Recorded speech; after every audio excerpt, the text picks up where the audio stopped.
আপনি যদি শুনেন 20 বছরের একটা ছেলে মাত্র 3টা ভিডিও দিয়ে 25 দিনে 1 লাখ সাবস্ক্রাইবার পাইছে এবং তার মান্থলি ইনকাম অ্যাভারেজে 7 লাখ টাকার উপরে, আপনি কি বিশ্বাস করবেন? যদি বিশ্বাস না করেন এই ভিডিওটা আপনার জন্য। তো নাফিস মাহাদি নীল 2003 সালে ঢাকার একটি সম্ভ্রান্ত মুসলিম পরিবারে জন্মগ্রহণ করেছে। তার পিতার নাম। কবি পরিচিতি শুরু করেছিস? নীল ভিডিও এডিটর থেকে কিভাবে একটি সাকসেসফুল ইউটিউবার হলো তার 6টা রিজন আমি এবং আমার টিম বের করেছি। ঠিক ধরছে, টাকা।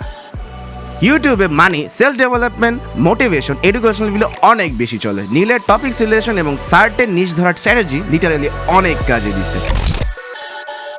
এদিকে নীলের পার্সোনালিটি কিন্তু অনেক অ্যাট্রাকটিভ। ওই সময় আমি প্যারা খেয়ে যাচ্ছি, আমি বেশিক্ষণ না, আমার 1.5 ঘন্টা একটা মোটিভেশন থাকতেছে, 1.5 ঘন্টা ও কামাচ্ছে, আমি কেন পারতেছি? আমি প্রিভিলেজড। মানে যে কেউ দেখলেই বুঝবে ইয়াং এনার্জেটিক একটা ছেলে এবং অনেক ইনথুজিয়াজম নিয়ে কথা বলে।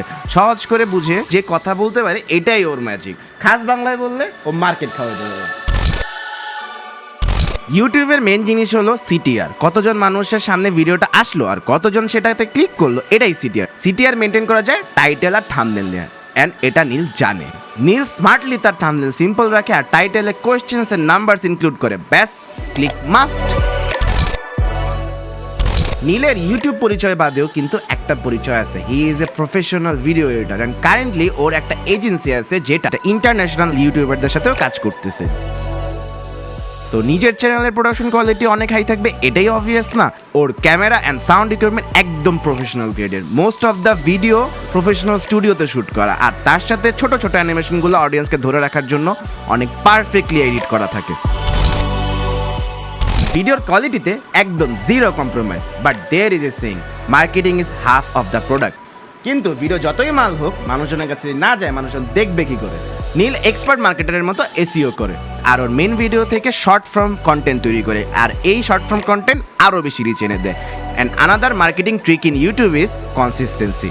নীল ফার্স্ট 2 উইকে 4টা ভিডিও আপলোড করে। ইউটিউব যখন এই কনসিস্টেন্সি দেখে ওর চ্যানেলটাকে অর্গানিকলি রিচ দিয়ে দেয়। আর এত ভালো লেভেলের ভিডিও কোয়ালিটি মেনটেন করে কনসিস্টেন্টলি ভিডিও আপলোড করলে সাবস্ক্রাইবার সংখ্যা তো বাড়বে, and it's a fact.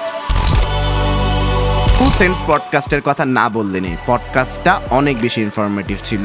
Podcast জিনিসটা কিন্তু অনেক বেশি বোরিং, কিন্তু নীল তার লাইফ ফিলসফি অনেক জোস করে তুলে ধরতে পারছে এবং ওর পার্সোনালিটির কারণে পডকাস্টটা কিন্তু অনেক বেশি এন্টারটেইনিং ছিল। অ্যান্ড এইটা বাংলাদেশের one of the best podcast. And podcast জিনিসটা যে ভাইরাল হতে পারে নাফিস সেলিম ভাই দেখাই দিয়েছে। পডকাস্টটা যদি না শুনে থাকেন, ডিসক্রিপশন বক্সে লিঙ্ক দেওয়া আছে, প্লিজ শুনে নেবেন। কিন্তু শুধু ভাইরাল হলেই তো সাবস্ক্রাইবার পাওয়া যায় না, মানুষটাকেও জোস হতে হয়। পডকাস্ট থেকে ভাইরাল তো হলো, বাট এরপরে ক্রিয়েট হয়েছে নীল এর নিজের ভিডিওর ডিমান্ড, অ্যান্ড সে সুযোগটা কাজে লাগাইতে পারছে। অডিয়েন্স দেখছে তার ভিডিও ভালো, অ্যান্ড ও রেগুলারলি ভিডিও আপলোড করবে, সো সাবস্ক্রাইব তো করাই যায়। আর এভাবেই নীল তার ট্যালেন্ট এবং স্কিল দিয়ে বাংলাদেশের ইউটিউব রেকর্ড ভেঙে ফেলছে। মাত্র 25 দিনে 1 লাখ সাবস্ক্রাইবারের ফ্যামিলি তৈরি করে ফেলছে তার চ্যানেলে। Neel Nafis, good luck, wish you all the best. আর এই ভিডিও যদি ভালো লেগে থাকে প্লিজ লাইক করবেন, সাবস্ক্রাইব করবেন অ্যান্ড কমেন্ট করবেন নেক্সট কার ভিডিও ব্রেকডাউন করতে চান। দেখা হবে খুব শীঘ্রই ইনশাআল্লাহ। আল্লাহ হাফেজ।